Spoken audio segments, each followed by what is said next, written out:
Sometimes you have to experience the full bottle to know how good or bad they are. So in the last couple of months, I finished 8 bottles. And I'm gonna let you know after experiencing the neck pour all the way to the bottom, if I'm gonna spend my hard-earned cash to buy more, or will they be a never more?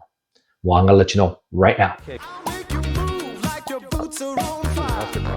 Oh yeah.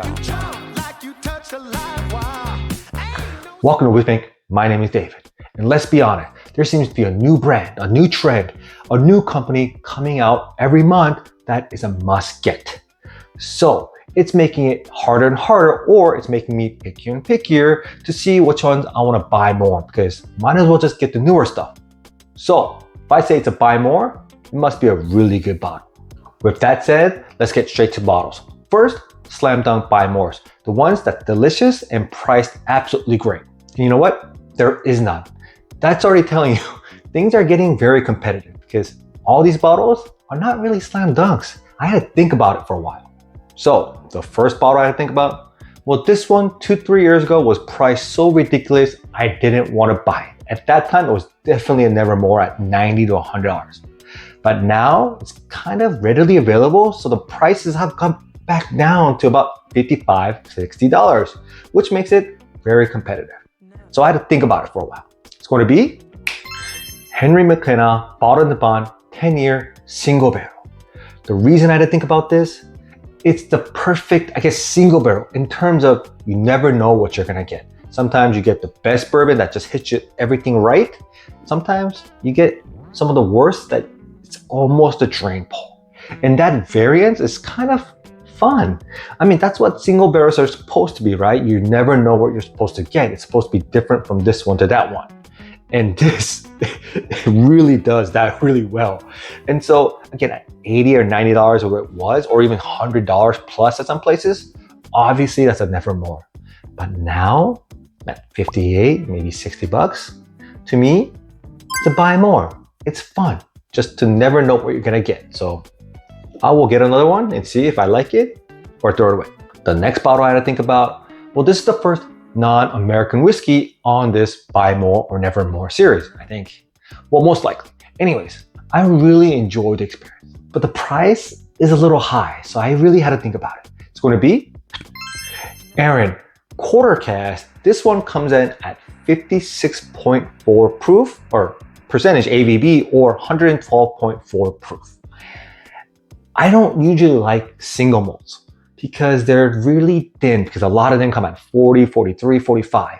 But this one coming at 56.2 ABV gives it enough oomph and enough flavor and intensity, even for a bourbon drinker, to taste the fruits, the honey, the sweetness, and the maltiness, but kind of complements the sweetness. So I really did enjoy it. And it really has a nice spice note that I don't get from a lot of single malts because of the higher ABV.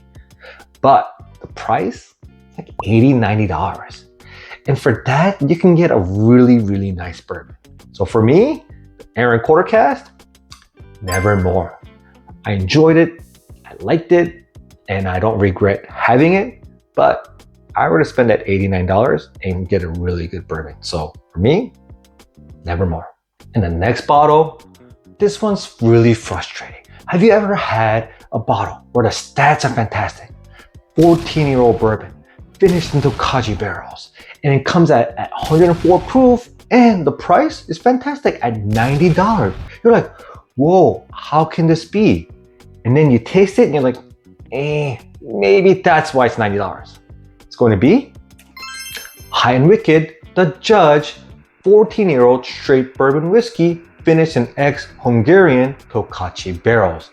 And again, $90.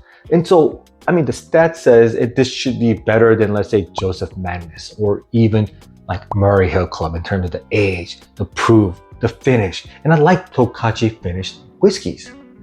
But this one, it was great in the front palate, right? It had the sweetness, the oakiness, a little bit of fruitiness, and I thought, ooh. And then it got to the back end, and you got that bitter oakiness, almost like a too oaky type of feel. And then on the second and third sip, I thought maybe I would get used to the bitterness, but it got more bitter and bitter as I kept drinking it. So obviously, even at $90, it's gotta be a never more. I'm not gonna say I absolutely enjoyed it just because of the bitterness. I did sample this out to a couple of people, so hopefully they will come back in the comments and say, hey, this was great, or this wasn't great, or they got the same experience. But for me, I thought maybe after it would open up, like the neck pour, that the bitterness would go away. It just got worse. So for me, never more. The next bottle was all the rage a couple years ago. Everybody wanted to collect the different recipes, and the different proofs, and the different tiers, and all that great stuff. And then people realized they might like some recipes, but they really don't like all of them. So this has really calmed down in popularity. It's gonna be 4 Roses Barrel Strength Single Barrel. This one being OESQ, coming in at Tier 1 and 53 ABV or 106 proof. This has 10 recipes. So when these first came out, these were only store picks. So a lot of people went hunting for all the recipes. They wanted to collect all 10, have different tiers, different with different proofs and all that great stuff. And so did I. We love finding these. And then we started drinking them and realized they're okay. At least some are okay, right? We started finding which recipes we liked. If we liked the higher proof ones, the lower proof ones, or the higher age or lower, all that good stuff. And then we realized we didn't really need to collect all of them. And so for me, this is kind of a cop-out. It's gonna be a buy more on only the recipes I like, my favorite being OESO. And for me, I actually like the lower proof and the higher age ones, like 11, 12, even 13-year-olds. I do enjoy the higher proof and the higher tiers, but those are normally younger at 9 to 10. So I enjoy a little bit more of the oaky, the more of a chocolate feel that the higher age and the lower proof gives me. But if it's not those, if it's not something that hits my palate like that, it's gonna be a nevermore. And this particular one, OESQ, nevermore. And the next bottle, well, don't you guys hate it when the same brand kind of kills its own brand? Like, these are fantastic single barrels, but they have barrel proof batches that's usually higher age, higher proof, and much lower price. So it's really hard to just buy this. And that's what made me think it's going to be Elijah Craig Private Barrel. This one coming at 9 years, 118.4 proof from Cosmos Liquor down in Lake Forest, a cool Taylor sticker in the back. And this one I absolutely enjoyed. It was a smooth peanut butter feel that I just didn't, I love. It was very simple. It was not complex, but you know what? Sometimes that's all you need. But these are $80, $90. These days, I can get the Elijah Craig Barrel Proof A125 for $55. Sometimes I think the C924 for like $60. $25, $30 cheaper than this and most single barrels in my area. And I like these single barrels. They're good, but so are these batch proofs, and they're $30 less. Why get this? So for me, unfortunately, unless it's a fantastic barrel that I tried before, it's gonna be a nevermore. If you're enjoying this content, I have one favor. Just push that like button. It's absolutely helpful. It makes me feel fantastic. It really does make me feel great. And my Patreon YouTube members, you know what? You guys always make me feel good. And the next bottle, well, this one, the same brand, brings out all these batches and all these variations, and yet you kind of get confused why they're doing it. And it tastes good, but it's like, what's the difference between this and that? And why should I buy the next one? It's going to be Barrel New Year. This is the 2025 version coming at 112.1 proof. I like this bottle, but why is this 2025? What's the difference between this and the 24, the 23, or the 22? I don't even remember the difference. I think they're about the same consistency. There's no theme. Like, if 2025 was Year of the Snake or the Dragon, I totally forgot what it was. But let's say they put like a more fierce because it was a tiger kind of year. Or maybe it was a Year of the Ox, and so they made it more earthy. Something like that would be so, I guess, theme oriented, and something I want to try because it's so, different, and I want to see if I can find those notes. But it's just New Year, and there's nothing else about it.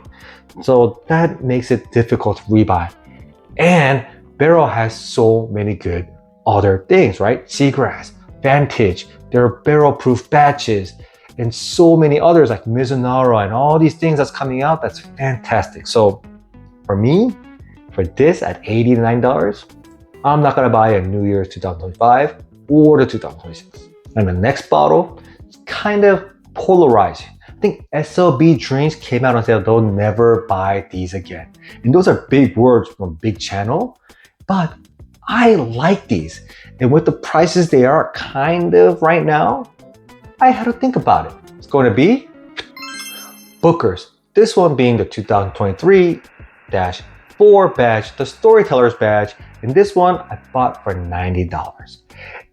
I know a lot of people are poo-pooing on it. They're like, oh, these batches are not that great. Now it's over $100, and so I'm not gonna buy it. But here in California, I'm seeing it at Costco for $80. I'm seeing it at some stores for $90. And the best part, it's sitting on the shelf. I don't have to hunt for it. I don't have to ask favors for it. I don't have to wait in line for it. I could just go into the store and literally pick up a bottle of the newest Booker's, the 2025, the first batch, for $90. And so in that case, I believe it's a buy more for me. I love Booker's. I really like the profile. Again, some are a little bit hotter, some are a little bit sweeter, but I like the fact that they're kind of simple, they're sweet, they have that distinct flavor that the Booker's brings. And when guests come over that doesn't really know bourbon, you bring out a Booker's, how it looks, the box, they're impressed. And at $89, it's a good deal for me. So am I gonna buy every batch? No. Currently, I have the 2024-03 badge that I'm sitting on, so I don't have to buy another badge until I run out of that. But let's say I finish that and the 2025-03 badge comes out and it's still $80-90, I'll definitely buy more. So I guess in a sense, I'm not going to buy every batch, but if there's a super fantastic batch out there, or if I'm running out, I will definitely buy more. And the last bottle, I'm pretty sure you guys sometimes felt this, where when you drink it, your mouth and your heart says, yes, get 2, get 5 bottles. But then you look at the price tag and your brain says, what are you thinking? That is a nevermore. And then you drink it again and your heart says, man, forget the money. You can always make more money. You can't get whiskey like this. And then you look at the price tag and you're like, yeah, my wife is gonna kill me. So I really had to think about it. It's gonna be the Russell's Reserve Single Rickhouse Camp Nelson F. And this one is an absolutely delicious bottle, but coming in at $350. That is a huge chunk of change. And that's if you find it around MSRP. The cheapest I saw it was $300, but I've seen this for $400-500 because people love the Camp Nelson F Wild Turkey whiskeys. And why not? This one, I loved it as well. But obviously, I hate the price. And if you think about it, the Russell's Reserve 15 at MSRP is $250. Now, you can argue you'll never find it at $250, but just saying at MSRP, this is actually more expensive. And to me, this definitely isn't better or even as good as the Russell's 15. So for me, this is how I'll put it. It's a nevermore in terms of a backup or a second bottle. I absolutely enjoy this from top to bottom, every single drop. But will I get another one at $350? No, I think one bottle experience at that price is good enough. But will I buy the new Camp Nelson E coming at 128 proof if it's around $350 and it gets good reviews? Most likely. I mean, let's be honest. I shouldn't. My head says $350. Why are you doing it? Like, you have plenty of great whiskeys. But my heart says, I want to experience Camp Nelson E. I mean, I got the C, I got the B, I got the F. And so I guess I have to get the E. So I know my heart is probably going to win. And so I'll probably buy more. But Camp Nelson F, my head wins, and it's a nevermore. So let me know in the comments, what are some of the bottles that you had to really think about that either you wanted to buy more, but you couldn't because your head said no more? Thank you so much. I'll see you guys next time.